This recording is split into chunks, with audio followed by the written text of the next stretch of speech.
21세기 자본이라는 책으로 유명한 토마 피케티의 평등의 짧은 역사라는 책을 제가 조금 읽었습니다.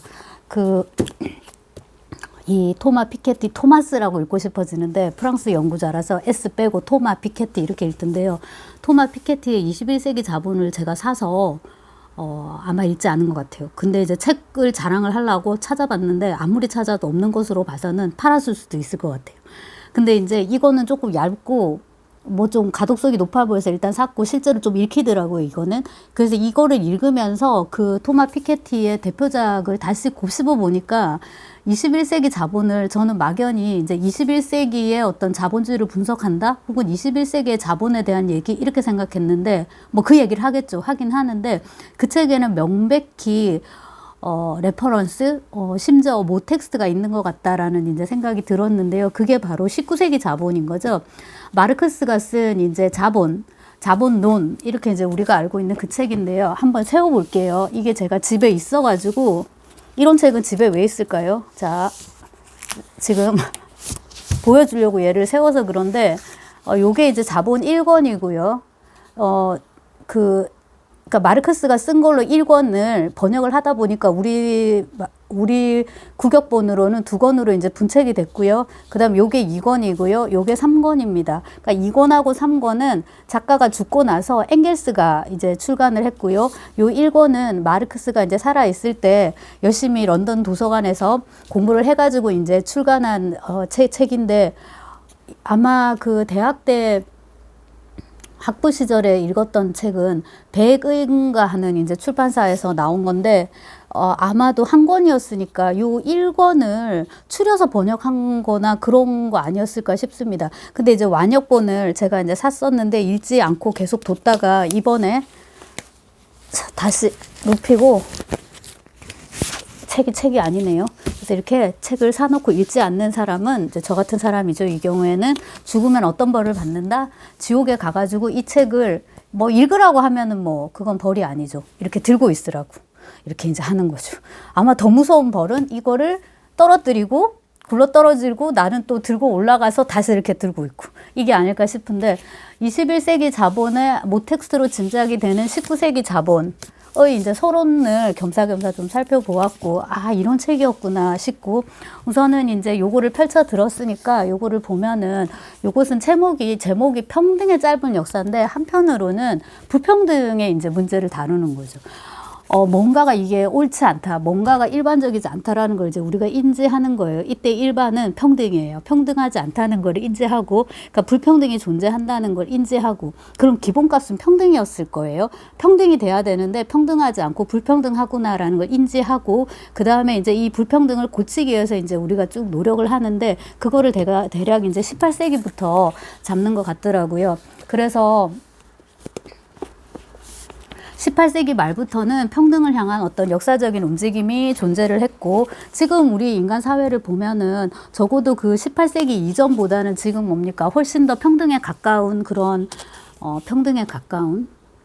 글쎄 평등한 사회를 우리가 이제 살고 있는데요. 아이디어란 어떤 지점이 있을 것 같아요. 이상적인 지점이. 평등이라고 하는 이상적인 지점이 있는데 그거를 생각을 하면은 우리는 뭡니까? 한참 멀었다.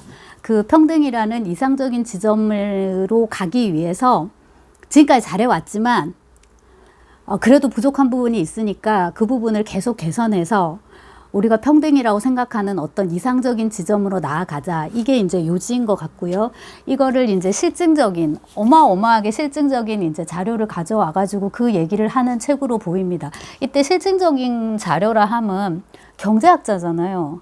도표하고 수치로 얘기를 하죠. 그래프랑. 이거를 21세기 자본 그 책에서도 아마 그것이 너무 많아서 뼈 문과인 저는 아마 책을 덮었을 것 같고요. 책 두께가 한 3배 정도는 됐던 것 같은데 이 책에도 이제 그 그래프하고 도표 막 수치가 엄청 나오는데 제가 이제 그 확률 통계죠. 그 부분 굉장히 어려워했었는데 이제 아이 공부를 보다 보니까 어쩔 수 없이 도수 분포표, 히스토그램 또 뭐가 있더라. 아무튼 그걸 다시 보게 된 거예요. 다시 막 머리가 깨지는데 그래도 이제 그 나이 값이 있어가지고 어느 정도 조금씩은 보이는 게 있더라고요. 그래서 이제 그런 식의 엄정한 자료들을 가지고 와서 이제 말씀드린 그거 불평등을 우리가 이제 해소해서 어떤 평등의 이상적인 상태로 나아가자라는 이제 이야기를 하는 책인데요. 그 항목별로 이제 살펴보면은 제일 먼저 얘기를 하는 게 뭐냐면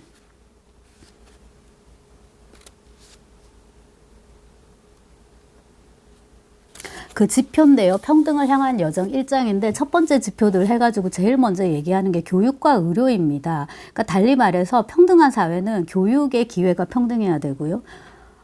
순서가 의료가 먼저일 것 같아요. 아픈 사람이, 그러니까 혹은 사람이 아플 때 치료받는 거, 그거가 이제 공평하게 기회가 주어져야 된다는 건데, 이게 우리는 지금 되게 당연하게 이제 받아들이는 거지만은 그렇지가 않다인데요. 자, 1820년에 26세, 이게 그 기대 수명이, 그러니까 1820년에 어떤 아이가 태어났어요. 그러면 이제 이 아이가 몇 년을 살 것인가 평균을 내보면 얘는 대략 26살까지 산다 였는데 2020년에 만약에 어떤 애가 태어났다 치면 그 아이의 기대 수명은 72년이랍니다. 어마어마하죠. 그리고 이 1820년에 기대 수명이 평균 수명이 26년이었다니 너무 짧아서 깜짝 놀랐는데 이 수치는 그 이동진이 파이아케아에서 잠깐 소개해 주는데 검투사 있잖아요. 로마의 그 검투사들이 보통 죽는 나이가 그 나이였다고 하더라고요. 근데 대부분 다 이제 곱게 죽지는 못하는 거죠. 말하자면 이제 그 연령대였다고 하는데 아무튼 우리가 이렇게 빨리 죽었는데 이제는 뭡니까? 평균 수명이 굉장히 길어져서 옛날에는 늙어 죽는다는 게 되게 특권이었는데 오늘날에는 표준이 되었다라고 이렇게 얘기를 합니다. 그래서 이제 전체 신생아 수가 이제 어떻게 되고요. 영아 사망률이 어떻게 되고요. 그 다음에 영아 사망률이 어떤 식으로 이제 떨어지고 그것과 맞물려 가지고 15세 이상 인구의 문해률이 12%에서 85%로 증가했다. 이거를 반대로 말하면요. 문맹률이 얼마가 돼야 됩니까? 78%로 엄청 높았다가 이제 15%로 낮아졌다. 이렇게 이제 해석할 수 있을 거예요. 이런 식의 이제 그래프가 되게 많이 나오는데, 그래서 어쨌거나 불평등이라는 게 옛날에 비하면은 굉장히 많이 해소가 돼가지고, 현재 이제 교육과 문화의 이런 혜택, 그 다음에 이제 의료 서비스 이런 거를 많은 뭡니까? 사람들이 옛날보다는 많이 누리고 있다라고 하는 거예요. 하지만 이제 이 과정이 지금 끝난 게 아니다. 그러니까 우리가 이상적으로 생각하는 어떤 평등의 상태는 아직 도달하지 못했기 때문에 계속 그것을 향해서 이제 나아가야 된다라고 이제 하면서 세계 인구가 지금 어느 정도 되고 평균 소득이 어느 정도고 성장의 한계가 얼마인지를 이제 보여주는데요. 세계 인구와 평균 소득이 모두 18세기 이후에 10배 이상 증가했고요. 인구가 있지 않습니까? 1700년에 대략 6억 명이었으면요. 이게 언제야? 18세기 진짜 막 시작할 때죠. 그리고 2020년에는 75억 명 이상으로 증가했으니까 10배 이상으로 이제 증가했다는 겁니다. 이렇게 또 꺾은 선 그래프가 이제 나오고. 자, 그러면은 이 얼마나 잘 살게 되었는지, 그러니까 부의 지표죠. 객관적인 지표를 이제 어떻게 또 뽑아보느냐 이런 게 있는데요. 이 지표를 뽑는다는 것 자체도 굉장히 이제 정치적인 문제고 전반적으로 전체 소득이 증가했다. 우리 어릴 때 배우는 GDP 이런 거죠. 그것도 되게 중요하지만 그 부가 얼마나 공평하게 분배되는지 하는 문제가 굉장히 이제 중요하잖아요. 근데 이 토마 피케티는 프랑스 경제학자지 않습니까? 유럽이죠. 그죠? 유럽 학자인데 그래서 그런지 이때 이제 그 부의 축적은 어마어마해졌다. 옛날에 비해서 부의 분배가 문제인데 우리는 이제 분배라 하면 우리나라 안에서 이 계층 안에서 이 피케티는 확실히 유럽 작가라서 그런지 부의 그러니까는 그 전 세계적인 그 차원에서의 분배를 말을 하는 거예요. 그러니까 선진국하고 후진국 사이의 분배도 중요하다는 거죠.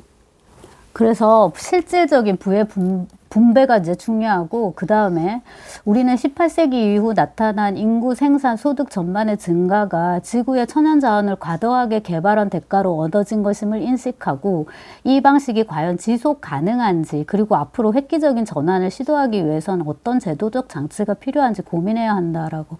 많이 잘 살게 되었고 그걸 이제 분배하는 것도 물론 중요하고요. 근데 그 부를 이루는데 희생된 것이 많기 때문에 환경 문제 이런 게 아마 제일 심각할 것 같고요. 그 다음에 이제 빈부격 격차죠. 국가 간의 이런 것들, 그런 것들을 이제 해소해야 되는데, 그 다음에 이제 우리가 지금 취하고 있는 이 방식들이 지속 가능성, 이게 이제 되게 중요한 것인데, 과연 지속 가능한가, 지속 가능하지 않다면은 어떤 식으로 우리가 좀 바꿔야 될 것인가, 다른 어떤 획기적인 변환이 필요하다, 이런 것들. 그러면서 이제 말씀드린 환경 문제가 있기 때문에 세계의 탄소 배출 분포, 이런 또 그래프를 소개를 해요. 근데 이거는 이제 혼자 줄일 수 있는 게 아니기 때문에 전 세계가 같이 이제 협동을 해야 되는 것이라, 특히 가진 자들, 선진국들이 이제 발벗고 나서야 되는 지점인지라, 그런 것에 대해서 이제 행동을 좀 촉구한다는 느낌이 들고요. 그 다음에 이제 2장인데, 서서히 일어난 권력과 소유의 탈집중화. 네. 그 불평등에서 평등으로 나아가기 위해 가장 중요한 거는 많이 가진 사람이 적게 가진 사람한테 나눠줘야 되잖아요. 그래서 그 갑자기 생각이 나는데, 유시민이 옛날에 복지부 장관을 했잖아요. 보건복지부. 그때 이야기를 어디서 하시던데요. 이렇게 쭉 건강보험료 낸 거랑 의료 기록을 살펴봤을 때 제일 부러운 사람이 건강보험료는 되게 많이 내요. 그러니까 자산이 많으신 분이에요. 뭐 소득이 많든 뭐든 엄청 많으신 분이에요. 근데 1년 동안 병원을 이용한 기록이 거의 없는 거예요. 뭐 치료를 받았다든가, 뭐 입원을 했다든가, 뭐 수술을 했다든가, 이런 게 거의 없는 거예요. 사실 그런 분이 제일 행복하거든요. 근데 이런 분들이 내가 뭐 때문에 없는 사람들한테 돈을 내서 저 사람들 병 내가 이렇게 해줘야 돼라고 하면 사회가 건강하게 유지될 수가 없다는 점을 반드시 우리가 기본 전제로 깔아야 될 것 같고요.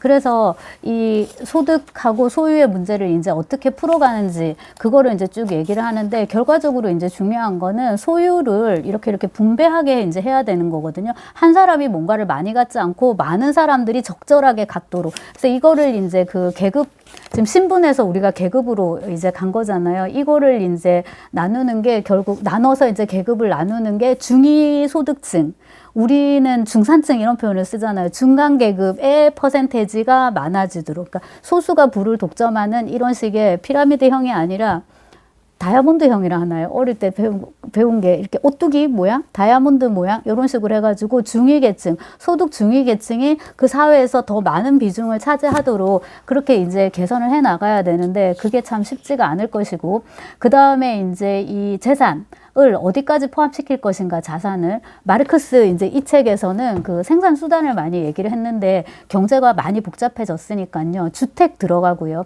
그 다음에 국가가 뭔지 모르겠는데 국채 같은 거, 그런 거 말하는 것 같아요. 그리고 이제 나머지 세 개, 이렇게 말을 하는데, 제가 진짜 너무 이거 잘 모르는 부분이라서, 금융자산들, 요즘 그런 게 많잖아요. 이제 제가 아는 것까지는 주식인데, 요즘 뭐 암호화폐라든지, 그 다음에 이제 지금 장안에 화제가 되고 있는 그 테라 누나 만들었던 그 건도형 테라폼레스 전 대표인가요? 그러니까 그런 경우들 보면은, 아니 가짜 돈을, 진짜 돈을 써가지고 왜 가짜 돈을 사는지 저는 진짜 이해가 안 돼요. 근데 이제 어쨌거나 그런 새로운 형태의 어떤 그 자산들이 많아지기 때문에, 그런 것들을 어떻게 이렇게 공평하게 이제 분배할 것인가, 그런 것들에 대한 이제 고민이 필요하다. 여기 중위자산 계급 이런 표현 쓰거든요. 이게 이제 중산층인데, 결과적으로 이제 그 계층을 더 많이 늘려가야 될 것이고, 그리고 이것도 옛날에 비하면 되게 많이 좋아졌던 거죠. 20세기 초반에는 중간 계급이 거의 없었는데, 네, 거의 없었는데 이제 20세기 말 21세기 초에 오면서 아주 부자는 아니지만은 굶어 죽는 층은 아닌 그런 계층이 많아졌다 이고요. 한편으로는 되게 흥미진진했는데, 양차 세계대전이 일어나면서 이렇게 조금 그 격차가 너무 심해졌던 것이, 양차 대전이 일어나면서 어느 정도 좁혀진 이제 그런 게 있는 거죠. 너무 부자들은 이제 파산하고 신분 이동도 조금 일어나고 이런 식으로. 양차 세계대전 말씀드렸는데, 이제 고전에 있었던 제국주의 이런 것들을 얘기를 하면서 이제 부의 그 불균등이 더 심해진다고 해야 되나? 그리고 이제 예를 드는 것이 보호무역주의 이런 거 얘기를 하면서요. 예를 드는 것이 이제 아편 전쟁 같은 이런 거거든요. 생산이 이제 너무 많아지고 이거를 소비를 해야 되는데 어디 가서 이제 소비를 해야 되는 거죠. 그런 것들과 그 다음에 그 아편을 중국에다 팔아가지고 중국에서 청나라지 당시에 손 쓸 수 없이 되고, 결국 전쟁이 일어나고, 이런 것들까지 이제 폭넓게 다루는데 제가 경제에 이제 너무 무지한 거가 이제 있어가지고 많이 접수는 못했지만, 그래도 이제 저처럼 이렇게 상식이 별로 없는 경우라도 이제 비교적 그래도 제가 많이 읽었어요. 그래도 쉽게 써줘가지고 좀 고마운 게 있고요. 그 다음에 생각도 못했던 건데 아까 이제 식민정치, 식민주의 제국주의, 식민지 건설 이런 걸 말씀을 드렸는데 그거하고 맞물려 가는 게 노예제도잖아요. 그 사장이 배상의 문제에서 노예제도인데 이거가 되게 인상적이었던 게 저는 우리가 노예해방 얘기를 많이 듣잖아요. 링컨이나 이렇게 해갖고. 근데 이제 이분은 프랑스 학자이기 때문에 IT섬, 원래 이름은 딴 이름인데 아무튼 IT 섬이더라고요. 거기서 이제 노예가 숫자가 너무 많았던 거예요. 80~90%가 다 노예니까 아무리 강압적으로 통치를 한다고 해도 일단 숫자가 많아지니까 봉기를 막을 수가 없는 거고요. 결국 이제 여사 다 이제 풀어지게 되는 그런 상황인데요. 문제는 당시에 노예가 재산이었던 거잖아요. 그러면 그 노예를 가졌던 노예주들에게 어떻게 보상을 해줄 건가인 거예요. 근데 우리가 이성적으로 판단을 해보면 사실 보상 배상이라는 거는 지금까지 자기의 노동력을 강제로 착취당했던 노예들한테 해주는 게 맞는데 노예라는 게 재산 개념이었기 때문에 소유 개념이었기 때문에 그 재산을 이러저러한 이유에서 잃은 혹은 국가에 반납한 그 사람들한테 이렇게 해줘야 되는 거예요. 그리고 이제 그 노예 문제가 가장 심각했던 게 당연히 미국일 텐데 링컨 대통령요. 그 얘기를 하던데 노예를 이제 해방을 시키고 그 일부 노예는 다시 이탈리아가 아니지 아프리카로 돌려보내고 이런 것들을 막 굉장히 많이 그 의견들이 많았나 보더라고요. 근데 도저히 현실적으로 이 배상 문제나 이런 게 각이 나오지 않았었나 봐요. 그래서 이론은 참 쉽지만은 실제로 이거를 정치에서 이거를 적용한다는 거는 정말로 힘든 문제인가 보다라는 생각을 하게 되고요. 그 다음에 이제 훌륭한 위정자 정치가라는 거는 확실히 이런 레닌 같은 혁명 차원의 어떤 문제하고는 다른 것 같다는 생각이 들어요. 혁명이 끝난 다음에 정치를 해야 되는데 거기에 요구되는 거는 좀 다른 능력이 아닌가 하는 생각도 해봤고요. 그 미국에 이제 그 얘기를 하면서 1861년 우리는 이제 남북전쟁이라고 하는 미국의 내전 11워 얘기를 하는데요. 이때 엄청 많이 죽었던 60만 명이 죽었는데 양차 대전과 한국전쟁, 베트남 전쟁, 이라크 전쟁을 포함해서 건국 이래 미국이 참여한 모든 전쟁의 사망자를 합친 것과 비슷한 이제 사람이 그런 이제 숫자였다라고 하는데 원래 처음부터 이렇게 전쟁까지 갈 건 아니었고 좋게 얘기해가지고 해방을 시키고 잘해보려고 했는데 제대로 되지 않았고 그 다음에 이제 해방된 노예인 거죠. 노예에게 노새 한 마리와 토지 40에이커 약 16헥타르라는데 이렇게 해도 감은 안 옵니다. 이거를 주기로 약속을 했대는데 그마저도 이제 지키지 않았다라는 이제 얘기를 하고요. 쭉 가서 제가 조금 건너뛰고 늘 부르짖지만 한 번도 실현된 적이 없는 교육평등 이제 이렇게 해가지고 많은 이제 자료를 가지고서 우리가 하는 얘기를 하는데 자 조사를 해보면은 돈 많은 집 애들이 좋은 대학 갔더라 뭐 이런 얘기들 있잖아요. 뭐 부모가 또 학력이 높고 전문직일수록 아이가 대학에 진학하는 확률이 높고 또 대학 중에서도 명문대 그 다음에 이제 좀 더 인기 있는 학과에 진학하는 비율이 높더라 이런 얘기를 많이 하는데요. 저 진짜 개천의 용으로서 저는 이만하면 옛날보다 굉장히 많이 평등한 사회가 됐다라고 생각을 하고요. 교육의 기회가 저는 상당히 균등하다고 이거는 생각을 하거든요. 근데 이제 문제는 학습 능력이라는 게 천부적으로 타고나는 측면이 굉장히 크다라는 거예요. 그거를 사실 근데 애를 키우는 입장에서 저도 이제 그 입장이 돼 보니까 부모 입장에서 그거를 받아들이는 게 되게 쉽지가 않고 그렇다 보면 이제 아이와 연동해가지고 아이를 또 되게 많이 이제 괴롭히게 되는 측면이 있죠. 그러면 이제 거기서 환경적으로 어떤 좋은 거를 만들어주면 되는데 그거에 한계가 분명히 있어요. 근데 그거를 제도가 개선이 되면 물론 좋죠. 제가 그 부분을 무시하는 게 아니라 제도가 아무리 개선이 되더라도 부모가 이 경우는 학부모죠. 학부모랑 그다음 이제 공부하는 당사자 몇십 년 전에 김연경이었겠죠. 공부하는 당사자가 어느 정도는 현실과 타협을 하고 노력할 생각을 해야지 자꾸만 학력고사로 갔다가 수능으로 갔다가 뭘로 갔다가 제도가 이렇게 바뀌더라도 내가 꾸준히 열심히 하지 않으면 아무 성취도 없는 거거든요. 제도를 바꿀 필요가 없다는 게 아니라 제도는 또 제도대로 가면서 우리는 또 이제 꾸준히 관심을 가지면서 그날 이제 열심히 이 공부를 할 필요가 있는데 사실 공부를 한다는 거는 공부가 직업인 저도 쉽지가 않잖아요. 게으르고 이거 뭐 책 몇 권 된다고 아직까지 몇 페이지 된다고 이것도 아직 다 안 읽고 막 이건 지금 사놓고 지금 보니까 2010년에 샀던데 그때는 무슨 애가 있었던 것도 아니고 무슨 핑계를 대느라고 이거를 안 읽었냔 말이에요. 그래서 여사여서 공부를 한다는 건 이제 쉽지가 않은데요. 어쨌거나 이제 그 맨 처음에 이 책의 맨 처음에 나왔던 교육과 의료 기회의 균등, 평등 이게 이제 평등 사회를 만드는데 가장 핵심적인 요소라고 할 수 있을 거예요. 왜 그러냐면 이제 부가 자꾸 대물림 되는 걸 막으려면은 어린 세대들, 젊은 세대들이 자기 노력을 어느 정도 하면은 이제 커지는 부자가 되는 혹은 뭐 잘 살게 되는 그런 사회를 만들어 가야 되는 거잖아요. 그거는 맞는데 현실적으로 조금 더 우리가 냉혹할 필요가 있다. 기본적으로 인간은 다 다르다. 그 다르다는 거에는 생김새도 포함되지만 학습 능력, 그 다음에 뭐 부지런이라든지 집중력이라든지 뭐 끈기라든지 이런 것들 있잖아요. 그런 것들도 다 다르거든요, 사람들마다.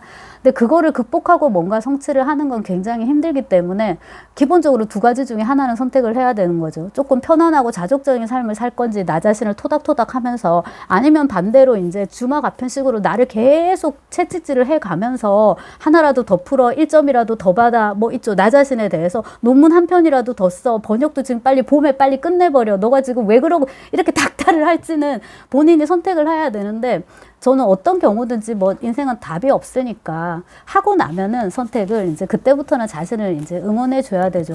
그리고 이제 교육으로 가면은 지금 우리나라 같은 경우에는 뭐 이 정도면 굉장히 저는 평등하다고 생각이 되는데 많은 분들이 그렇게 생각하지 않나 봐요. 그리고 이제 사교육이나 이런 것도 제가 볼 때는 형편이 안 되게 너무 빡세게 시키면서 다들 너무 힘들다고 하는 것 같은데 형편이 안 되면 그렇게 안 해도 되는데 그래도 학교 교육이 있고 그거를 활용해 가지고 공부를 할 수도 있고 EBS 이런 거 강좌 되게 잘 돼 있거든요. 본인이 하려고 하면은.